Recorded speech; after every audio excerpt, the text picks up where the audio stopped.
Of the 72 Passovers that were celebrated in the modern state of Israel, undoubtedly the Passover of the Jewish year 5780, corresponding to the year 2020 in our universal Gregorian calendar, was certainly the saddest Passover the modern state of Israel had known.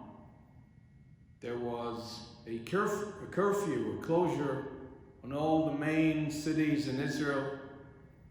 My relatives called me before the Chag and told me there's a deadening silence in the streets, more gruesomely silent than the Yom Kippur of the Yom Kippur War.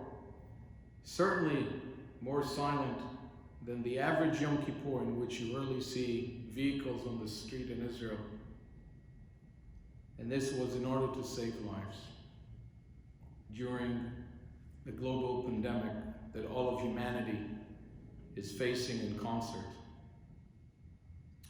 Last week we read in the prophetic section of the Torah reading in the Haftarah from the book of Joshua about the time right before Joshua led the people of Israel into Jericho, a city in the land of Israel, an ancient city which exists to this day.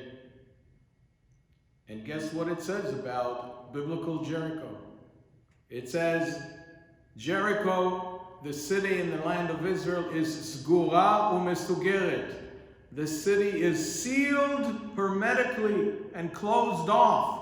En yotze ve'en ba. Nobody can come into the city, and nobody can exit the city. As I was reflecting on that chilling, seemingly serendipitous congruence between the ancient scriptures and global current events in Israel and throughout the entire world, it also occurred to me that the Hebrew word for Jericho, Yericho, comprises of the very same letters, Yud and Resh and Chet and Vav, which make for the word Yareach, Ve'yareach. Yareach means moon. And the moon is the one natural element according to which Jewish life operates. It is said that when the ancient Syrian Greek Empire wanted to annihilate Judaism as a living spiritual practice, it decreed that we must nullify the Jewish new months, the celebrations of the Rosh Chodesh. Why? Because if we don't know where we are vis-a-vis the moon, if we don't know when a new Jewish month comes in by observing the sliver of the new moon, then we cannot celebrate Shabbat, we cannot celebrate the holidays, we cannot encounter eternity in time. Secondly, teaches us the Kabbalah, the Hasidic masters, the human soul, like the moon, waxes and wanes. We have mundane times in which we're just going on autopilot. And then we have times of elation and self-overcoming. We're uplifted in times of great joy and self-fulfillment. And then there are times when our soul not waxes but wanes, when we feel depleted, when we struggle, when we're in the dark, when we're in harm's way. Similarly, as a nation, we have had times of greatness and we've had times of darkness. And when it comes to all of humanity, I believe, and I'm sure many of you would be inclined to agree, that the greatest physical accomplishment of Homo sapiens, one of the greatest scientific achievements humanity had known, is the fact that, in the words of President Kennedy, this nation was able to send a man to the moon and return him safely to the earth by the end of the 1960s. The first man who was in outer space was a Soviet, Yuri Gagarin, who said he did not encounter God in outer space. As a Soviet national, he was deprived of religious education. He didn't understand that God is a spiritual, infinite spirit rather than a tangible, concrete entity.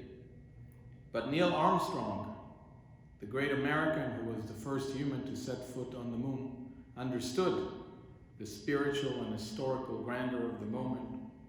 And he immortalized himself famously by saying that his setting foot on the moon constitutes one small step for an individual man, one small step for man, and one giant leap, scientifically, for mankind, for humankind. Neil Armstrong immortalized himself, but physically, he's no more with us. One day, I will not be here. You will not be here. We're all a fleeting shadow on the face of eternity. The entire saga of the human story is several millennia, in hundreds of millions of years. One day, Homo sapiens would be but a distant cosmic rumor. As the book of Psalms in the Bible acutely observes, Ma Adam v'teda'eu, what is a mere human being that the Infinite One should have cosmic awareness of us? And yet, on the other hand, tells us King David in his sublime poetry in the book of Psalms, Tehillim, V'tachsereu me'at me'elokim, we are but slightly diminished from divinity by virtue of our cosmic consciousness and our superior intelligence vis-a-vis other forms of life on this planet. Rabbi Soloveitchik, one of the greatest theological minds Judaism and humanity had known in the 20th century, wrote majestically in his article about humility and grandeur, majesty and humility, that man is finite, and so is his victory.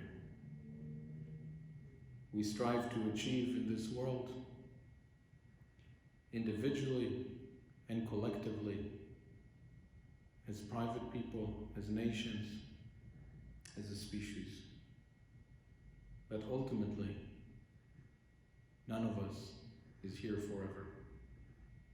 When we go back, please God, as soon as possible, to the regular rhythm of everyday life, when this coronavirus COVID-19 global pandemic would become but a bygone historical rumor the way we think now of the Spanish plague of a century ago, may we not only live with increased awareness of our manifold blessings, may we not live only with greater appreciation and gratitude for everything we have, but also with a more profound sense of cosmic humility before God as a species and as individuals. Shabbat Shalom.